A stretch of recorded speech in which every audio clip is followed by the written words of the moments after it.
You're listening to episode 61 of Burning Brightly, when failure is the only option. This is Burning Brightly, a podcast for Christian moms who are feeling called to build a business and share their light with the world.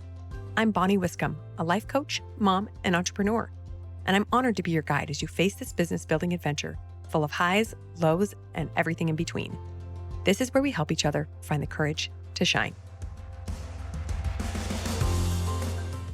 Hello, welcome back there. I am going to be talking about failure today because why not? It's business. There's going to be lots of failure. I could laugh maniacally right now, but I won't. I won't scare you out there listening for the first time. But failure is a critical component of business.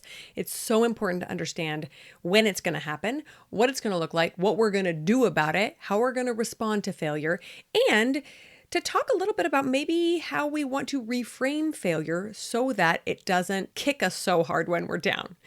As a life coach, you know that I can help you feel any way you want to feel. And we get to decide how we want to feel around failure. We get to decide whether we want to keep calling it that, because people love to use that F word and it's kind of not a very fun one to use sometimes. But we're going to dive into all of that. Let me just say up front that I really don't believe in failure in the traditional sense. I believe that everything we experience in life is learning and growth. Now, there are some instances where most of us could probably agree that's failure. You invest $50,000 in something and you lose all your money. That can feel like a failure. Or you have a goal to make X amount of money in your business and you fall woefully short of that. Sure, you might want to call that a failure. But what I've noticed is that for most people, the word failure connotes a lot of really negative meanings and it brings up a lot of negative emotions. So if that's true for you, we're going to just call it some other things in this episode. But I challenge you to really think about that word. What are you making that mean for yourself? And how can we maybe shift that? I believe that experiencing, let's say, 15 failures is the same as just knowing 15 ways that your business is not going to work. If you lose money on your business 15 months in a row, now you know 15 different ways of not marketing your business because those did not work. Fascinating, right? It doesn't have to mean this big dramatic thing like there's something wrong with us and we're never going to be successful, and that shame spiral that our brain likes to go down when we experience quote unquote failure. All it means is that the reality didn't match up to the expectations. That's it. We had a certain expectation, reality did not match up, and sometimes we choose to label that failure. But like I said last week in our episode about defining success, when this happens, we get to decide whether we want to change reality or we want to change expectations. Now, most of the time, we feel really, really attached to our expectations. We have this big goal, this big dream. We don't want to change that. Instead, we're going to change everything at the surface level, at the operations level of our business to try to reach that goal or that expectation. That's totally fine. Sometimes, though, we do have to look at those expectations. So just acknowledge that when you experience something that feels like failure, ask yourself what your expectations are and what does reality look like, where are they not matching up, and which one do you want to work on changing. Here is a truth bomb for you. You cannot fail forever. It is impossible. With one caveat, I'll tell you that in a minute. But I feel like this is really important. I want to say it again. You cannot fail forever because every failure is a learning experience. The caveat is you have to actually apply the lessons learned. So let's take an example. Let's say you can't get enough traffic to your e-commerce business online to make the $10,000 a month you want to make. Okay, let's say you try social media marketing. You're on Instagram and TikTok and Facebook and posting all the time, and you're on the reels and the stories and the shorts and everything, and you still don't get the traffic needed to hit that $10,000 goal. Okay, that's not a failure. That is the lesson that organic social media marketing is not going to work for your business at this point in time, or you're doing it wrong. Great. Next thing, I want to try influencer marketing. So I'm going to send my products to influencers. I'm going to research the ones that are great to work with. I'm going to research the ones that have a good following and loyal following that are likely going to buy things they suggest. And I'm going to send out some products. And lo and behold, it doesn't help. I still don't meet my $10,000 goal. Okay, we could consider that a failure, or I could know the way I did influencer marketing this month did not meet my expectation of the $10,000 goal. Or you could call it a failure, whatever. But the point is, that is another lesson learned. That way did not work. And we just keep going until we find one that does.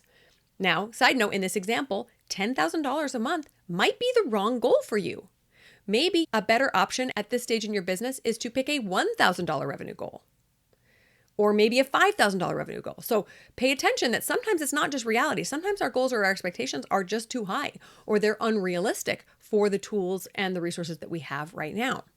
Especially if you are working in your business on a limited budget, with limited time, limited energy. A lot of you listening are moms with kids at home. You cannot expect your business to hit the kind of revenue and financial goals that somebody's business does who has 50 hours a week to work on it and unlimited energy and money to invest in it. Does that make sense?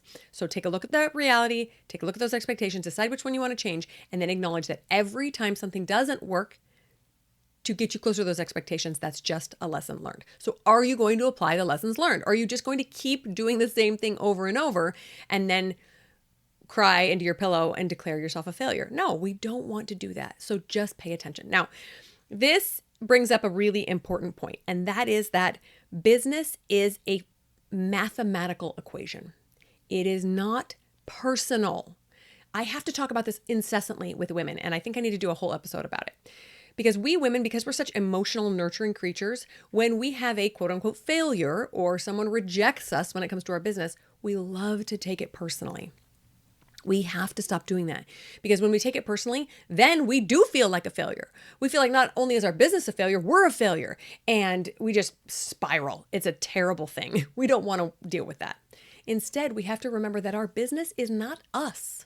We are a completely separate entity from our business. I like to think of my business as a living, growing being.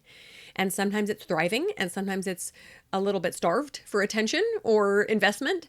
Sometimes it's super helpful to me, and sometimes it requires more time and energy than I have to give it or that I would like to give it. So please separate your own personal entity from your business entity. That makes it so much easier to experiment with things. You can try a new marketing technique. You can try a new nurturing technique. You can try a new sales technique.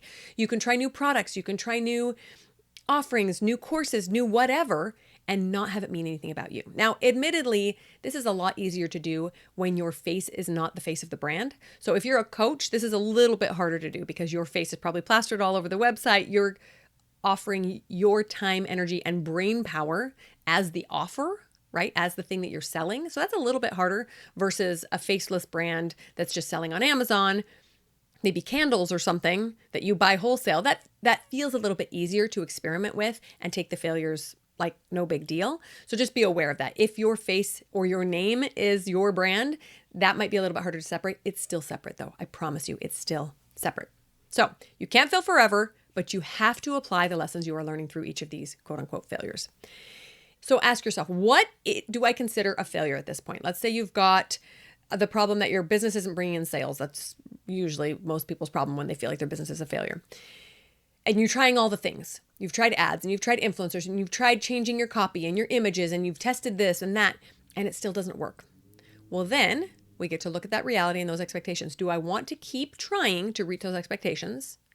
Or do I want to say, I have learned the lesson that this business is not going to reach the expectations I wanted from it, and it's time to move on? Sometimes failure, what looks like failure to everyone else, is the choice we're going to make. We're going to choose to close our doors, or we're going to choose to make a major business pivot. We're going to choose to do something else because of the reality that showed up for us. Now, I am the last person that's going to ever encourage someone to give up on their dream. If this is something that's passionate for you and you are loving the idea of a successful business, but you just haven't been successful yet, please don't give up on your dream. Let me just say that up front. But sometimes it's just not the right time or place to continue in it. So that's what we're going to talk about more about today. What I have seen in my experience is that way too many business owners quit when things don't turn out as expected. But here's an interesting example I want to share with you. Do you know where else in our lives things never turn out as expected? Parenting. When's the last time you woke up and thought, this day's going to go just like this, XYZ, according to plan, and everything is going to work out great, and it went like that? Never. If you've had a day like that, please call me up and tell me all your secrets. Parenting is a freaking roller coaster, and it is a no holds barred wrestling match, sometimes literally with these children. Nothing ever matches up my expectations. Very, very rarely. But you know what? How many of us quit when that feels like a failure? Well, hopefully none of us. Some people do, unfortunately. sadly, and they can't continue to parent their children. But most of us are in it for the long haul. Why? Because we are 100% invested. And if things don't work out as planned, we change, we pivot. I don't ever want to hear a business owner saying, I just can't do it anymore. Because you know how many times I've said that in parenting? And yet I keep doing it. There is always room for more. However, sometimes we do decide to move on from a business that's not serving us, because that is the point of the business, to serve us, right? Parenting is a little bit different there. But I just wanted to make that analogy because there is always more that we can do and always more that we can try. So if this is a dream for you, please keep pushing. Please look at it as you look at your parenting. Please look at it as a non-negotiable. So for me personally, I have decided that I will succeed at online business. For me, that looks like a number of things we talked about last week, how to determine success. I'm going to be able to support my family with my online business income. That is my big goal. Now, I have not decided what business will do that for me. I think it's going to be my coaching business because that's what I'm going all in on, what I love the most. But my why is a lot bigger than just one business. So this is why I suggest that to other people too. When I'm coaching people, I say we have to choose a why that is bigger than any one business. Because if you get into that business and you decide, oh, this actually isn't what I expected, it's a little bit too much this or too little that, I want to pivot, and your why is intrinsically connected to that business, it can feel like a much bigger failure than it has to be. So for example, I would never make my big why to grow the largest Amazon business in the world. Well, number one, because I'm not really passionate about my Amazon business. It's just kind of a side thing. But what if I started that Amazon business and it didn't work out for my lifestyle? What if I realized, oh, actually, I don't want to invest thousands and thousands up front and then slowly make that money back?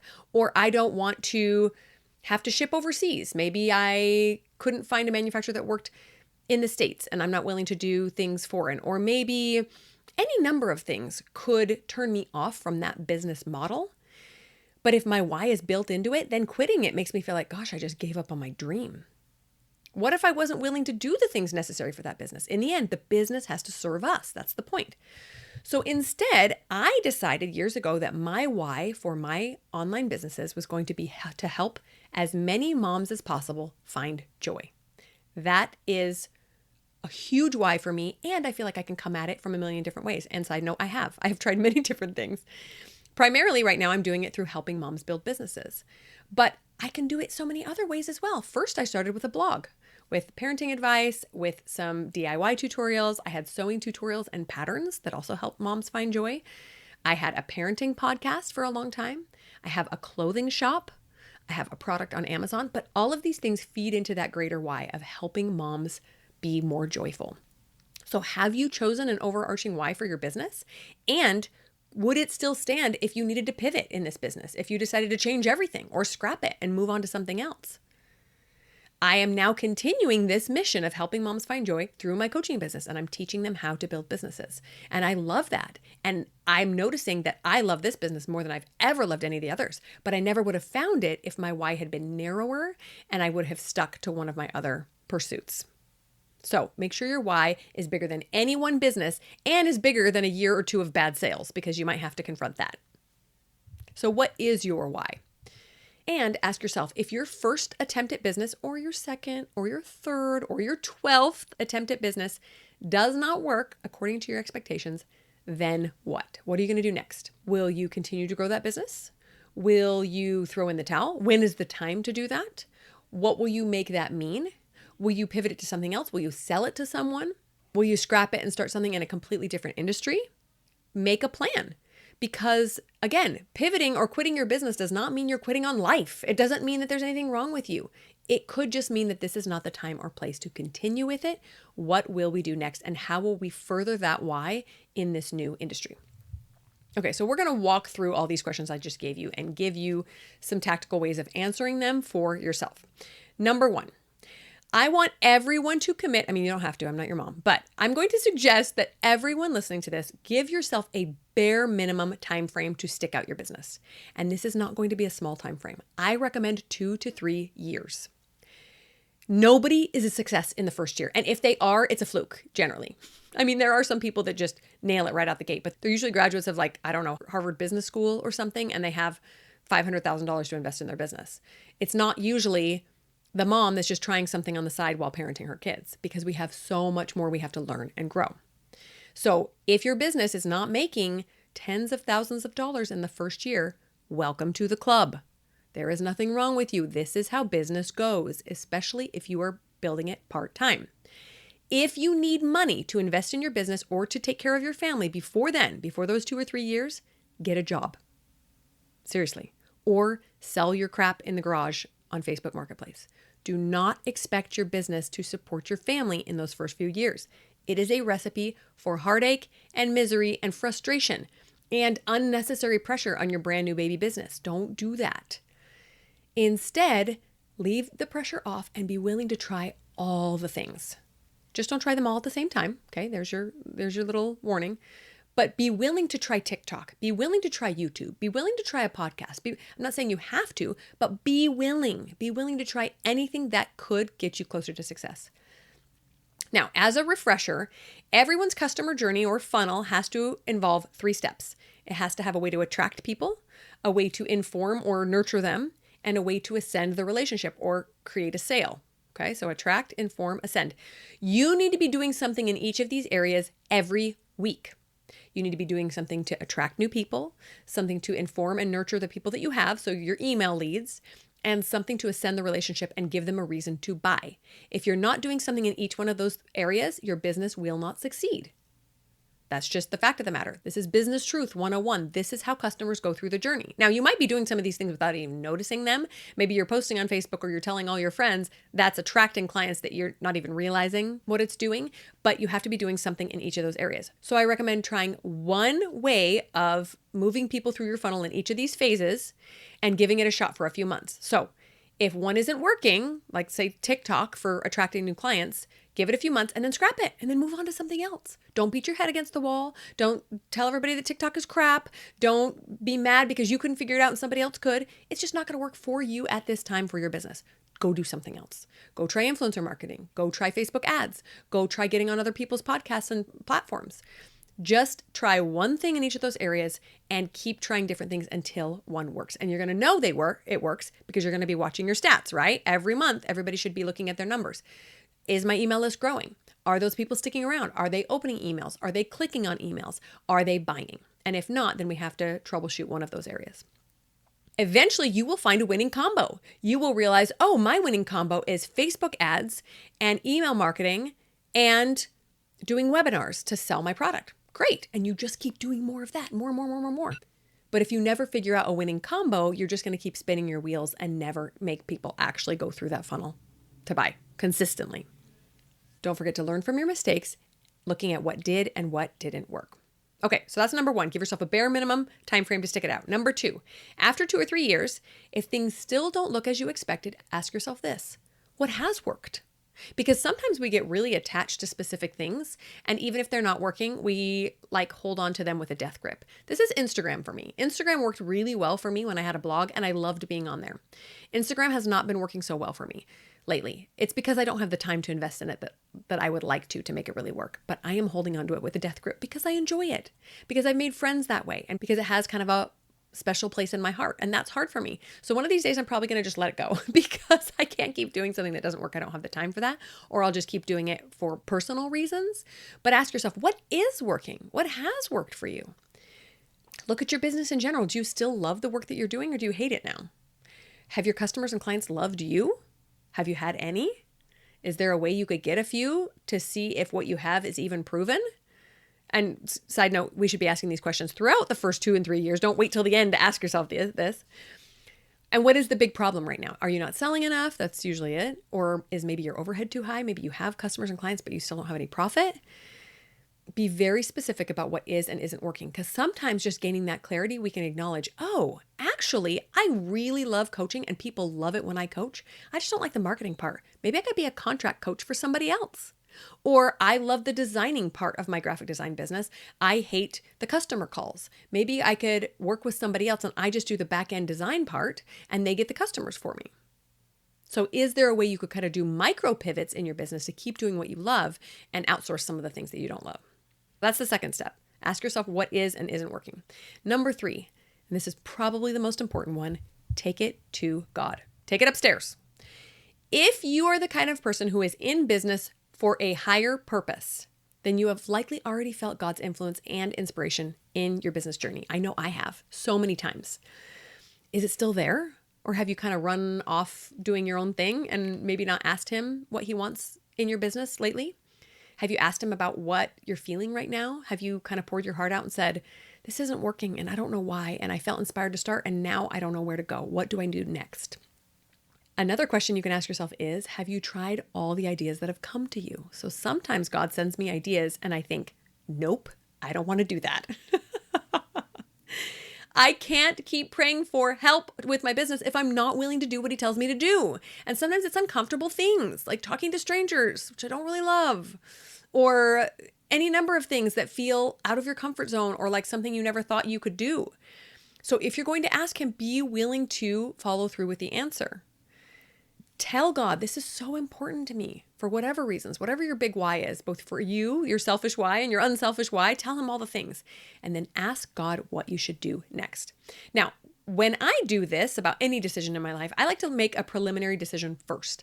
I don't go to my Father in heaven and say, oh, would you just make this decision for me? Because I just don't think God really wants to micromanage us. I think we're down here to learn and grow and make our own decisions. So I will kind of look over the details, do a gut check, and then make a decision, a preliminary one, nothing I've committed in stone yet to. And I will say, I think this is the right choice. I think it's maybe the right choice to close up shop and move on to another business. Or I think maybe it's the right choice to hire somebody to do all my marketing for me because I can't do that anymore or I haven't figured it out. And then go ask God for confirmation if this is the right choice. That has worked really, really well for me because I feel like what I'm doing is I'm showing God, hey, I'm doing everything in my power to figure this out. Will you please just give me confirmation? Or tell me that it's the wrong decision, right? And I've over the years, I've become comfortable with what that feels like. A confirmation just kind of feels warm and exciting. Like I get a renewed sense of purpose sometimes for my business. But if it's time to pivot, I feel that too. It just kind of feels like something's not quite right in my gut. And I just know that it's time to move on. So that combination of your own instincts, speaking with God, I think is really critical in making a big decision, like whether it's time to pivot or keep going. All right, so that's the third one. Take it to God. Number 4, have the courage to make the choice. Never make the next choice in your business out of fear. I cannot stress this enough. We know what the model looks like, right? The head, heart, hands model means that we think something, we feel something, and then we take action out of that feeling. If you take action out of fear, it will never serve you. Unless, of course, there's a masked man chasing you down a path, you should take whatever action you can out of fear because you're protecting yourself. But in business, we don't take decisions out of fear. We don't make decisions out of fear. Why? Because fear is a base feeling. It is a base emotion. It is an emotion that comes from that lizard brain, that primitive brain that's just trying to keep us alive. I don't want to operate from my primitive brain. I want to operate from my highest version of myself. That is my prefrontal cortex. That is the executive function part of my brain that says, you know what? This feels hard and scary, and yet I think it's the right choice. Now, sometimes what you're afraid of is actually the wrong decision. That is the case sometimes. But I would say the vast majority of time when I talk to clients about their business, what they're afraid of is very often the next right step. And they know it is, but they just can't push themselves to go there. So the other day, I ran across the quote from the movie We Bought a Zoo, I think. The main character says something like, all it takes is 20 seconds of insane courage to go build your dream. Just 20 seconds of insane courage. Sometimes it's only 5 seconds to pick up the phone and dial a number, or to post something on social media, or to ask someone a question. That's all it takes. So don't make this decision out of fear, especially if it's a big one like closing up shop. Now, sometimes that hard, scary decision is to continue on in your business. Sometimes I've thought, oh, I don't want to do this anymore. And I know the right decision is to keep going. And it's a hard decision and it doesn't feel fun. And I don't see the purpose, or I don't see my why panning out, or there's no profit, or I can't see any coming. I can't see the future and it feels like a waste. And I don't want to make that decision. I want to just bail. So sometimes that's the hard decision, is continuing on. Sometimes the hard choice is quitting. I have so many stories of this. I always want to keep going. I always want to just try something new. I always want to give my business another chance. So in my story, I have had so many more opportunities to stop and to say no and to quit doing something that I felt passionately about because it wasn't time anymore. But in all honesty, I almost always know which way to go. If I'm really listening to my gut, I'm really listening to God, and I'm super honest with myself. Sometimes it helps to step into that authentic self. Do you remember when we talked about parts work with my friend Danny? That was back in episode 38. She talked about the different emotional parts of your brain, right? You have fear and you have excitement and joy and frustration and embarrassment and everything. Well, your authentic self is the one who kind of manages everybody. She just kind of calms everybody down and gets everybody working together.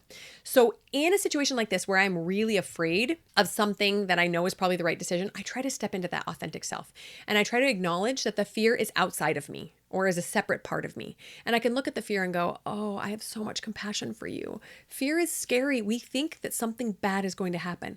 We think we're going to lose our money, or we're going to be embarrassed, or people are going to make fun of us, or a troll is going to say something.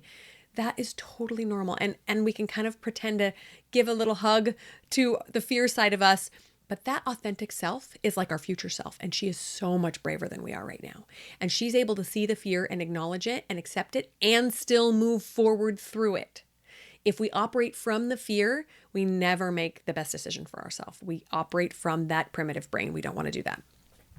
So be super honest with yourself, and I promise you will know which way to go. All right, so that's number 4. Have the courage to make the choice. Number 5, decide what this means about you. Now, we're going to say for a second that the choice was to quit your business, to close up shop, because that's a really hard decision for a lot of people. And it looks like a failure. That is probably the prime example of what someone would call a business failure, closing your doors. You get to decide what closing your doors means to you. This is really critical because it determines, number 1, how you'll feel, obviously, because whatever thoughts you ascribe to that action is going to determine your feelings for a long time. But it also determines how you will show up for your next business venture. Because I think once you get the entrepreneur bug, you're pretty much committed for a long time. That's how I feel anyway. Or whatever else you go on to do. Maybe you go on to have a different career. That sense of failure, that story you tell yourself that I tried this thing and it didn't work and I'm a failure, will affect you for a long time. And I have seen people's stories where they have wanted to start something new or do something big and outside of their comfort zone for so long, but the story of failure that they're holding on to sometimes for decades keeps them stuck. We don't want to do that. We get to decide what this means about us. Do not let it mean that there's something wrong with you. There is nothing wrong with you. I promise. There is no good entrepreneur or bad entrepreneur. Just like I said in our episode about bodies, there's no good bodies or bad bodies. We're all just people doing the best we can. There's nothing intrinsically wrong with you. You didn't just wake up one morning and turn into a bad entrepreneur. It was either the wrong time, or maybe the wrong industry, or the wrong funnel for your customers. There was something that didn't work there for some reason. There's nothing wrong with you. That's really, really critical. You just went through this experience and it didn't meet up to your expectations, and so you chose to close those doors and try something else. Sometimes, admittedly, this is very easy for me to say to you, okay? But sometimes it's still hard for me to talk about my past business ventures because most people think that anything other than, I don't know, replacing your income or making multiple 6 figures is a failure. That's been my experience. When I talk to people outside of the entrepreneur space, they think that someone who is successful is someone who is supporting their family on their business income. Now, for some of us, that's not even our goal. For some of us, we just want an extra $1,000 to help pay for bills or go on a vacation. And if that's the case, remember, go back to last week's episode. What is success for you? If you've already met your definition of success, but you haven't met Uncle Jimmy's definition of success, please don't call yourself a failure. Uncle Jimmy can go build his own business, but he won't. He'll just judge yours. Please do not consider yourself a failure just because you didn't measure up to someone else's expectations. Get really clear on your own why and your own definition of success, and then measure yourself against that. But even if you don't meet that, don't make it mean anything is wrong with you. Because none of my past business ventures supported my family, I sometimes like to still tell myself a story that's a failure. To be honest, there weren't really any of them that I tried to replace my income. I was just trying to make a little extra money. So that's, I think, important to note. But they were exactly what I needed at the time. They taught me everything I needed to know to get where I am right now. And I love where I am right now. I love business coaching. I'm obsessed with it. I love talking to my clients. I love sharing the expertise that I have and that I'm constantly learning. I'm so grateful for it, but I wouldn't have had it if I hadn't had the business ventures that I had before. So I know there's at least 3 of them that I can think of off the top of my head. So many experiences got me here, and I don't want to look at any of them as failures. To go back to the parenting analogy, it's kind of like looking at a child's phase. All of our children have phases that are less pleasant than others. Let's just put it that way. And it's very easy to start defining your kid by that phase. So let's just take 15-year-old boys have notoriously been difficult for me. I could look at that and think, oh, I'm a terrible parent because my 15-year-old yells at everybody. Or this kid is a horrible kid because he's mean to everybody and he's cruel and he doesn't listen to me. Or I could just say, my wonderful parenting to my wonderful child is experiencing some difficulty right now. He's choosing some choices that I don't agree with. And we're going to be okay. So that's how I choose to look at my business as well. That one didn't meet some of the expectations I had for it. Okay, I'm still an amazing entrepreneur and I'm going to keep going until I find something that really meets the expectations I have because I'm so excited to make that happen. Now, let me tell you a little bit of my own story. I own a boutique called Novalie. Some of you know this. This boutique and this story of owning a clothing boutique has been many years in the making. So many years. It has always been a dream in the back of my head. I honestly didn't think it would ever happen. But I remember when my second son was a baby thinking, maybe it's time to start designing some things. So this was 17 years ago, guys, 17 years ago. And my blessed husband bought me a really awesome dress form. If you don't know what that is, it's like a mannequin, but they're really expensive and really high end so that you can design clothes that fit a specific way. So I had this dress form and I started designing things and I started making things. And side note, that led to my blog, which led to pattern designing and a number of other things. But a few years later, I thought, okay, but I still haven't started the dress company. I think what I'm going to do is I'm going to go to a wholesale market and I'll just buy some things wholesale and I'll start selling that until I have more time and expertise to design my own things. So I did that. I went to, and I think I shared this story on a different episode, but I went to the wholesale market and you guys, I walked around it for like 3 days and I didn't even talk to anybody. I was so terrified. I didn't know the industry. I didn't know what I needed to do. I didn't know how it all worked. I didn't know the minimums. I didn't know anything. And I was too afraid to ask anybody. It was a hilarious failure and I can laugh about it now, but I came home feeling totally dejected. And that dream went on the back burner for a long time. And then after my 9th baby was born, I decided it's time. And so I opened Novalie with wholesale products that I loved and I started to sell them. And we did okay for a couple of years. And then I realized that the wholesale market was not what I wanted to do because it didn't have the products that I was looking for. It didn't have fun, exciting, colorful things that I wanted to sell with the type of coverage I was looking for. And so then I was at a crossroads again. Do I go back to the drawing board and try to design my own things? Side note, that takes way more time, energy, and money than I had at the time. Or do I just kind of let this fizzle out? And it was so hard, you guys. I'd been holding onto that dream for so long. I thought, when is this going to be time? I still love the idea. But a couple of years ago, I went to a coaching convention and I knew coaching had already changed my life and I knew it was time to do coaching. And so I have put Novalie on the back burner. There's still a few things for sale, but I don't really regularly do anything with it because it's not the right time. Now, I could wake up every day and think of myself as a business failure because that dream did not yield what I wanted, which was to design my own products. I did design one, which was really fun, but to design a whole line of products and to sell it and to make a lot of money from it. But I choose not to do that. Why would I do that to myself? It gave me so many experiences. And now I have experience in e-commerce and selling physical products. And I can help my clients with that too. It was an awesome experience and it continues to be an awesome experience. And frankly, I have dreams for the future of Novalie. But I know that it's going to come when life looks a little bit different than it does now. If you're holding on to a story of failure, I want you to re-examine it. I want you to look at it again and ask yourself, do I really want to keep telling this story the same way?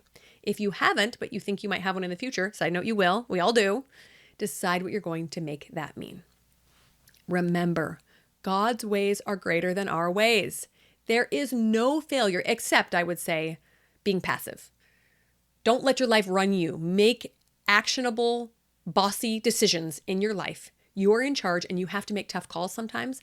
But whatever you define success to mean, remember, go back to last week and listen, whatever you define that as success for you is possible at the right time, with the right attitude, and with God on our side. Now, side note, I have an episode planned that's coming soon all about how to determine whether it is the right time in motherhood to launch or grow your business. And I think that one's going to be really beneficial to all of you listening, especially those of you who have kids at home still. Keep an eye out for that.